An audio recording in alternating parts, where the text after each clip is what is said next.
Con mucho gusto saludándolos aquí en este canal de la química de alimentos con su servidor, el doctor Hermino Leal, eh, y en donde abordaremos los temas relativos a la reactividad de los macrocomponentes en los alimentos y cómo influyen estos en su deterioro y en el cambio de las propiedades que sufren los alimentos. Primero me presento, de formación soy ingeniero químico, con una licenciatura también en química, habiendo hecho estudios de posgrado en biotecnología en la Universidad de Manchester, en la Gran Bretaña, y después un doctorado en la Facultad de Química Farmacéutica y Química de Alimentos en la Universidad de Marburg, en Alemania.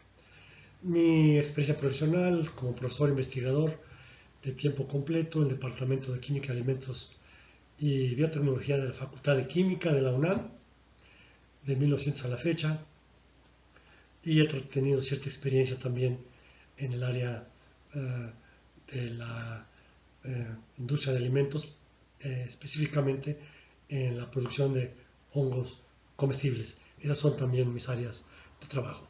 Una breve presentación nada más para entrar en materia.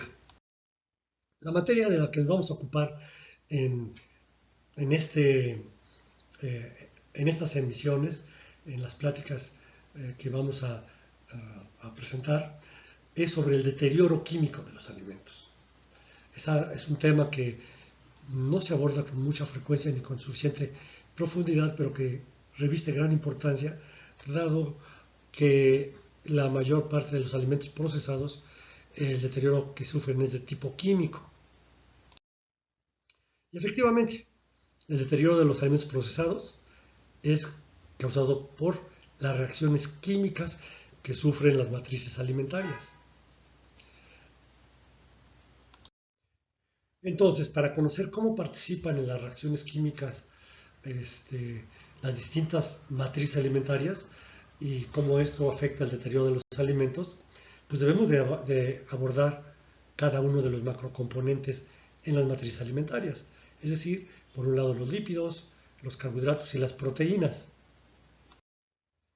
Esto lo haremos tocando por separado cada uno de estos macrocomponentes. En el caso de los lípidos, veremos primero pues una introducción sobre pues, qué tipo de lípidos son los que están presentes en los alimentos, cuál es su definición, veremos la diferencia entre lípidos saponificables e insaponificables, veremos la rancidez hidrolítica y oxidativa que se presenta en los alimentos y después nos abocaremos a lo largo de cuatro temas, de cuatro pláticas, cuatro presentaciones sobre la autooxidación que sufren los lípidos en los alimentos.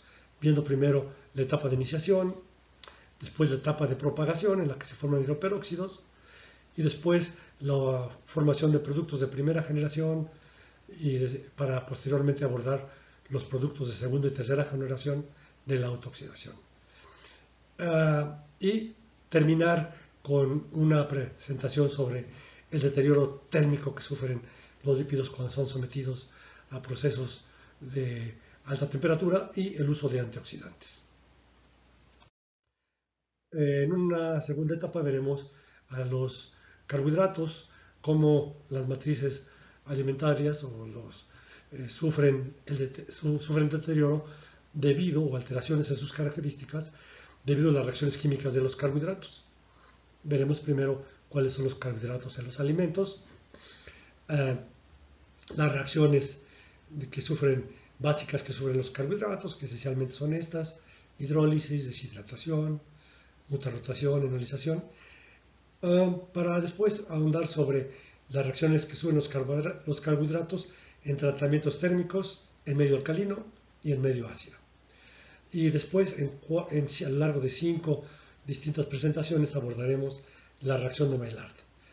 Primero una introducción, después la formación del producto de Amador y de Heinz y la formación de dicarbonilos, para después abordar la formación de productos heterocíclicos de deshidratación, continuando con la degradación de Strecker y la formación de acrilamida, y terminar con la reacción de Maillard.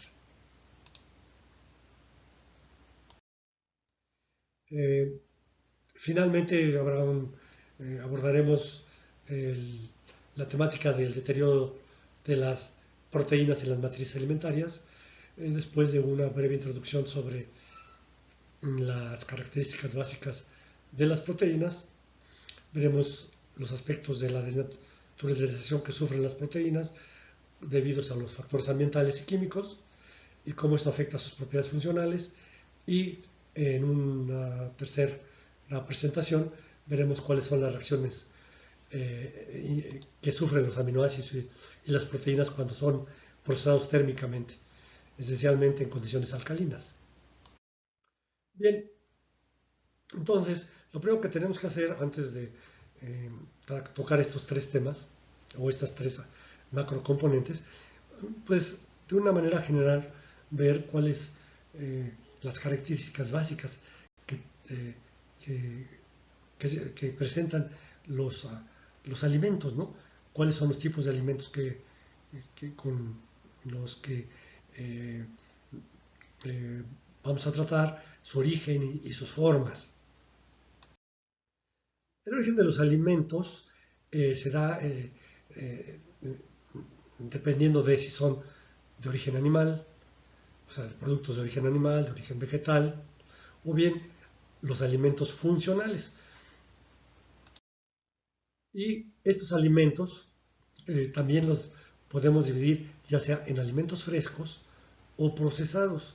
Pero primero, ¿qué es un alimento? Un alimento es cualquier producto natural o transformado, como aquí lo decimos, que suministra al organismo que lo ingiere energía y sustancias químicas que necesita para mantener un buen estado de salud, que le provee energía y todas las estructuras básicas para para su funcionamiento.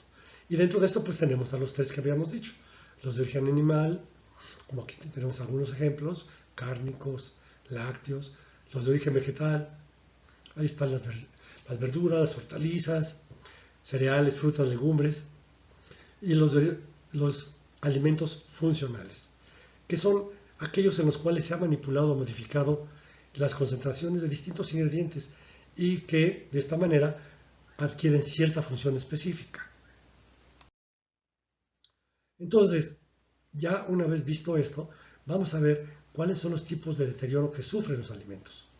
Son el deterioro microbiano, que es el que conocemos más, dijéramos, que es más evidente, el deterioro bioquímico y el deterioro químico.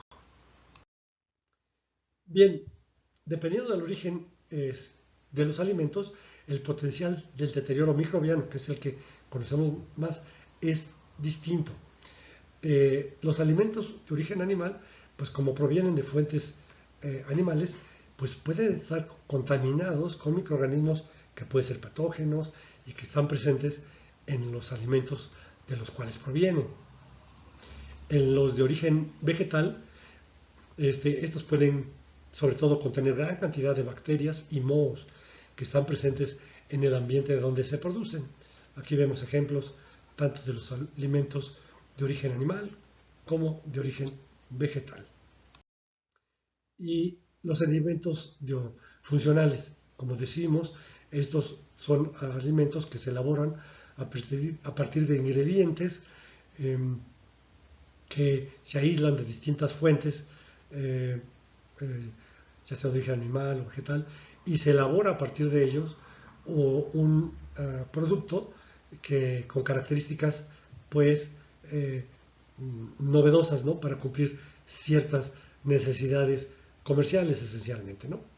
Entonces los contaminantes que aportan las materias primas con las que se elaboran estos alimentos de origen funcionales, pues van a depender del origen de la materia prima, qué tan susceptibles son al crecimiento microbiano y cómo ha sido su almacenamiento.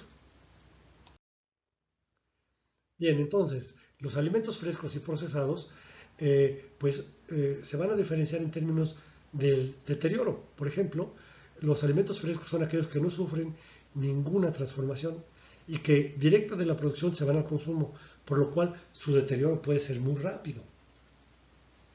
Mientras que los procesados son aquellos alimentos que vienen de origen animal o vegetal y que sufren un proceso o ciertas transformaciones que sirven precisamente para alargar su vida de anaquel. Entonces, los alimentos frescos, como acabamos de decir, el deterioro que van a sufrir esencialmente es microbiano, son microbios los que los van a deteriorar, pero también bioquímico. Mientras que los alimentos procesados, el deterioro que van a sufrir es esencialmente químico. Y se va a deber precisamente, o va a depender precisamente de la composición de este alimento, de las condiciones en que fue procesado y en que ha sido almacenado. Aquí tenemos enumerados distintos tipos de procesos que se utilizan para, para procesar los alimentos precisamente. Tenemos algunos ya procesos que tienen mucho con nosotros, son procesos tradicionales, desde la molienda, el congelado, tostado, asado, hervido, pasteurizado, el freído, el enlatado, pero hay ciertos procesos modernos que pues, representan otro tipo de situaciones en términos también del deterioro químico, como puede ser los procesos de radiación, de pasteurización a temperaturas altas y tiempos cortos, que se conoce como HT, procesos de extrusión, de empaque al vacío, de ultrafiltración o de presiones cambiantes. Pues aquí tenemos el deterioro microbiano, que es el que conocemos más en la situación cotidiana, donde vemos que los alimentos sufren un cambio en su apariencia debido al crecimiento de bacterias o mohos, ¿verdad? Que son los principales causantes del deterioro microbiano, las levaduras también, y que pueden crecer en el alimento bajo ciertas condiciones. ¿Qué es lo que hacen? Consumen los nutrientes que tiene el alimento, se multiplican y producen diversas sustancias debidas a su metabolismo, y algunas pueden ser tóxicas para el ser humano. Hay diversos cambios que se presentan en los productos debido al deterioro microbiano. Uno es la evidencia directa del crecimiento microbiano, como lo podemos ver en esta fotografía. Puede cambiar la coloración y la textura, puede haber producción de malos olores y sabores, y también en ciertos alimentos puede haber separación de fases en emulsiones, por ejemplo, en el rompope, ¿sí? Si hay crecimiento microbiano y hay cambio en el pH, se pueden separar las fases. Ahora, algo que no es tan evidente, pero que los químicos en alimentos sí, los tecnólogos en alimentos sí lo conocemos, es el deterioro bioquímico causado por enzimas, que son esencialmente catalizadores biológicos que hacen que ocurran reacciones muy rápidamente. Y los dos tipos de enzimas que pueden causar deterioro bioquímico son las polifenoloxidasas y las lipasas, y que producen un oscurecimiento muy rápido de los alimentos cuando son expuestos al aire, ¿no? Ejemplos de ellos es cuando cortamos papas, manzanas u otras frutas, los mismos camarones, el aguacate, ¿no? Cambia la textura del alimento también, y también puede haber un enranciamiento de las grasas y otras manifestaciones debidas esencialmente a las lipasas. El deterioro bioquímico es muy rápido y ocurre mucho más rápidamente que el microbiano. ¿Por qué? Pues porque lo que lo produce son estos catalizadores biológicos, las enzimas. Ahora, cuando tenemos alimentos procesados, lo que buscamos es prolongar la vida útil del alimento, la vida del almacenamiento, inactivando precisamente estas enzimas que producen el deterioro bioquímico. y eliminando los microorganismos que producen el deterioro microbiológico. Entonces, cuando hacemos esto, entonces los alimentos procesados se van a deteriorar, van a sufrir un deterioro químico. ¿Sí? Ya no van a ser debido ni a las enzimas ni a los microorganismos que estuvieran ahí presentes, porque ya los eliminamos. Y este deterioro químico va a ser resultado de las condiciones en que procesemos a los alimentos y en las cuales lo almacenemos, pero también de su composición. Va a ser distinto si tenemos alimentos ricos en lípidos, o ricos en proteínas, o ricos en carbohidratos. Entonces, nuevamente haciendo énfasis, el deterioro de los alimentos procesados es un deterioro químico. Y entonces tenemos que estudiar las reacciones químicas que ocurren en las matrices alimentarias para poderlo entender. Las reacciones químicas que ocurren en las matrices alimentarias son de dos tipos. Una son de radicales libres o de ataques nucleofílicos, de dos electrones. Estos son distintos mecanismos de reacción, implican distintos mecanismos de reacción. Entonces, para eso tenemos que tener muy claro, para poder estudiar estas reacciones, tenemos que tener claridad en cómo es que se van a describir las reacciones. El uso correcto de las flechas curvas en las reacciones químicas, que normalmente es lo que usamos en química orgánica, tenemos que también aplicarlos correctamente en las matrices alimentarias. Esto nos va a dar claridad en los mecanismos de reacción. Bien, entonces para esto tenemos que hacer un pequeño resumen de cómo es que tenemos que representar los mecanismos de reacción que van a ocurrir en las matrices alimentarias.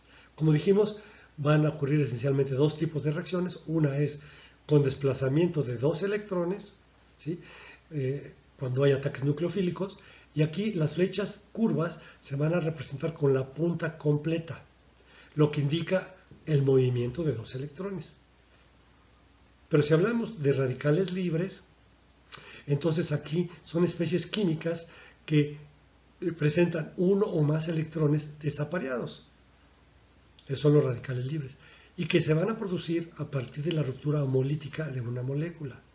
Entonces, el movimiento de los electrones se va a representar como flechas curvas con media punta. Esto es en el caso de los radicales libres. Tenemos que tener eso muy claro, porque si no, no vamos a entender qué es lo que está ocurriendo desde el punto de vista químico y de las especies químicas que están reaccionando. En ambos casos, la representación de los mecanismos de reacción y las estructuras resonantes, en donde se indican los movimientos de los electrones, deben seguir las reglas que ya están establecidas en la convención de las flechas curvas para las reacciones de química orgánica. Y aquí viene una referencia en donde están las bases de estas reglas.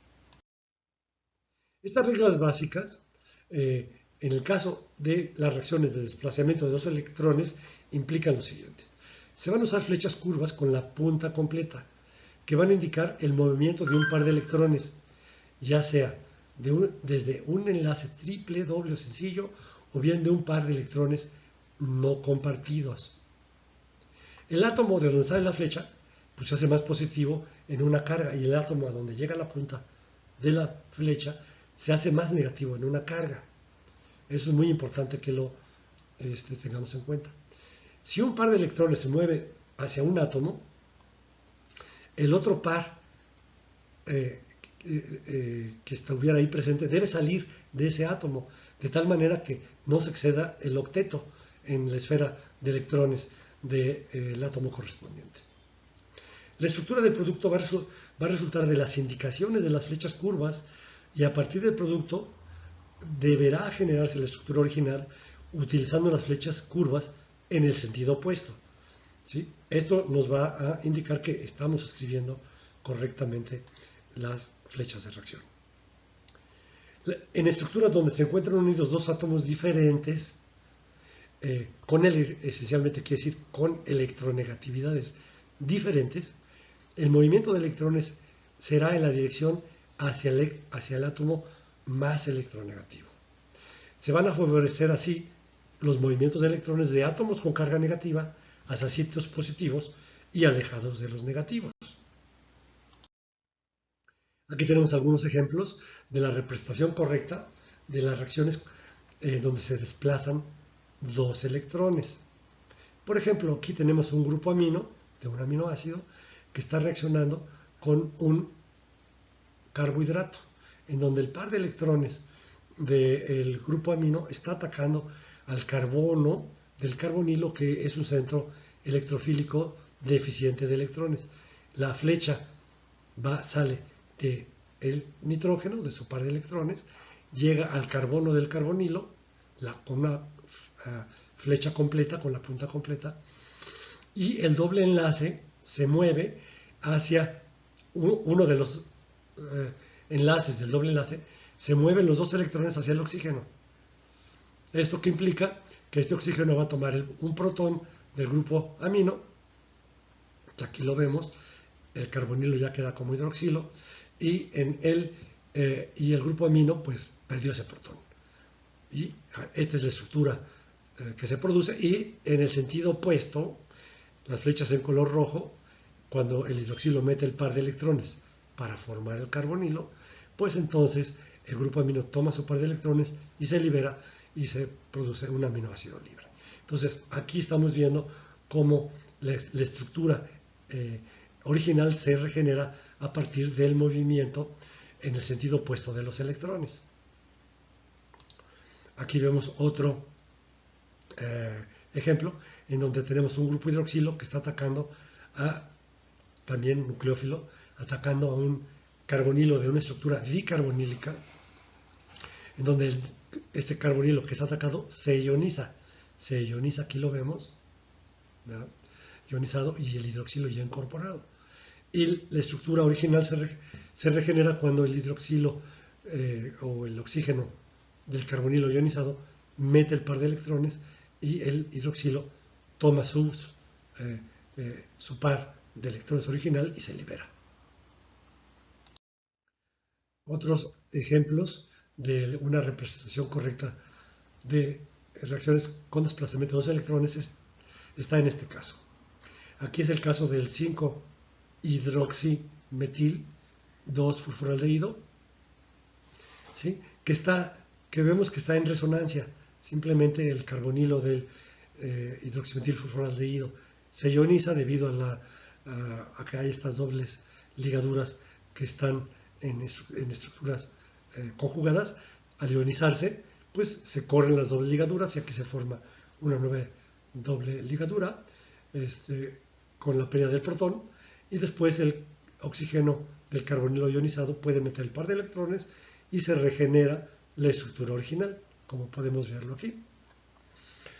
Aquí podemos ver también una vez en este dímero de dos estructuras furanósicas, en donde tenemos un hidroxilo junto a un doble enlace que mete el par de electrones para formar el carbonilo. El doble enlace se corre hacia el carbono, que toma de esta forma el protón, y en el sentido inverso, el enlace con el hidrógeno pues sirve para regenerar el doble enlace entre los dos carbonos, y el oxígeno del carbonilo se ioniza y se regenera la estructura original. Y aquí en esta lámina vamos a ver una representación incorrecta de estas reacciones. Por ejemplo, esta primera parte de la reacción, es la que habíamos visto hace rato, está bien. Lo que no está bien es esta parte, donde del doble enlace sale una flecha que se va a un lugar indeterminado. No se va hacia el oxígeno. Los electrones no quedan en el oxígeno. Entonces esto está incorrecto. Como estaba escrito en la lámina anterior, era que del doble enlace llegaba la punta de la flecha al oxígeno. Eso es lo correcto. Aquí vemos otra representación incorrecta, donde la flecha en negro se indica que el oxígeno del hidroxilo mete el par de electrones para formar un doble enlace, Y aquí sale una flecha atravesando el enlace carbono-nitrógeno de un lugar indefinido a un lugar, y llega a un lugar indefinido también. Aquí, como en la lámina anterior, la flecha tiene que ser del enlace carbono-nitrógeno hacia el nitrógeno. Y aquí vemos otra vez otra representación incorrecta.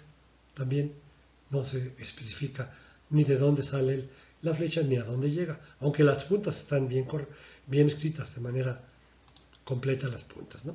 Aquí vemos también otra representación incorrecta donde vemos que si bien sí llega al oxígeno la flecha, pero vemos que sale pues de un punto indefinido, no sale del enlace oxígeno-carbono. Aquí igual sale de un lugar indefinido sin especificarse hacia dónde llega. Aquí esta flecha sí sale del enlace oxígeno-carbono, pero sin especificarse que llega al oxígeno, sino a un lugar indefinido. Todas estas son representaciones incorrectas de reacciones con desplazamiento de dos electrones. Ahora vamos a ver cuáles son las reglas básicas de las reacciones con radicales libres. Recordemos que los radicales libres llevan al menos un electrón desapareado, por lo que tienden a estabilizarse creando un enlace con otro átomo o átomos de una molécula, en donde va a participar otro electrón. Entonces, el electrón desapareado de los radicales libres lo vamos a indicar escribiendo un punto inmediatamente a un lado del átomo respectivo, así como aquí lo tenemos indicado. En las reacciones de radicales libres vamos a usar flechas con curvas con media punta nada más. Esto va a indicar que se está moviendo un solo electrón, ya sea desde un enlace triple, doble o sencillo, o bien desde un electrón desapareado, como sería un R punto, como aquí lo estamos indicando. Un electrón desapareado en un radical libre, R punto, hacia una posición adyacente o vecina, la cual es indicada por la punta de la flecha. De esta manera, vamos a indicar rupturas homolíticas de un enlace entre dos átomos, es decir, donde en este enlace pues van a salir dos flechas con media punta cada una del enlace hacia donde van a quedar. O bien también vamos a indicar así la formación de nuevos enlaces entre el radical libre y el átomo liberado de una ruptura homolítica. En esta lámina vamos a representar cómo es que de una forma debida se escriben estas reacciones de radicales libres. Por ejemplo, aquí tenemos una cadena hidrocarbonada, un ácido graso, y aquí un hidroperóxido, ¿no? Y lo que estamos viendo es una ruptura homolítica entre el enlace oxígeno-oxígeno del hidroperóxido, en donde un electrón de cada uno de los dos átomos del enlace que se está rompiendo llega a cada uno de los dos átomos. Es decir, un electrón llega al oxígeno de la cadena hidrocarbonada y otra al hidroxilo que se va a liberar. Entonces aquí resulta un radical alcoxi y aquí un radical hidroxi. Bien, aquí otra reacción de este mismo radical alcoxi entra a formar un doble enlace con el carbono adyacente, produciéndose una ruptura homolítica entre este carbono con el resto de la cadena. Estos dos electrones van a ser los que van a aportar precisamente los dos electrones para formar el doble enlace, y el producto resultante es un radical alquilo, que aquí lo vemos, indicado con un punto sobre el metilo resultante de la ruptura. Este mismo producto pues, puede reaccionar con un compuesto que tenga un hidrógeno que pueda ser sustraído, que pueda participar en una reacción de radicales libres, en donde este radical metilo aporta un electrón, aquí se produce una ruptura homolítica, se satura este metilo, aquí se convierte en un metilo terminal, y se produce un radical alquilo, es este el radical alquilo. Esta es la representación correcta de las reacciones de los radicales libres. Y ahora vamos a ver algunos ejemplos de representaciones incorrectas. de reacciones de radicales libres. Aquí las flechas en rojo van a indicar reacciones en la notación. Por ejemplo, aquí no se indica ni de dónde sale la flecha, ¿sí? No se diga que sale de la ruptura homolítica de este enlace, ni a dónde llega. Aquí, por ejemplo, si lo comparamos con la lámina anterior, recordemos que aquí se formaba un doble enlace. Pero bueno, aquí este electrón entra aquí a formar un enlace, pero aquí está indicándose como si se rompiera este enlace también. Y de aquí se corriera un electrón al enlace entre el carbono 9 y el 10. Esto no tiene ningún sentido. Aquí, por ejemplo, en este caso, nada más está indicando una flecha de una ruptura homolítica. Y el otro electrón, ¿dónde queda? Se tiene que indicar. Aquí, en esta reacción, el radical metilo está aportando un electrón para formar un enlace con este hidrógeno, pero la ruptura está siendo mal indicada. No sale del del enlace del grupo R y el hidrógeno, sino sale de un lugar indefinido, aunque sí llega a la posición donde podría formar un enlace con el radical metilo. Pero aquí hacia el otro lado, el radical R también se está indicando una reacción de ruptura homolítica, pero que sale de un lugar indefinido y llega a un lugar indefinido. Bien, entonces con esto damos por terminada esta práctica introductoria. Les doy las gracias por su atención y empezaremos ya en la siguiente sesión con el capítulo de lípidos, con la primera presentación del módulo de lípidos. Espero verlos por ahí.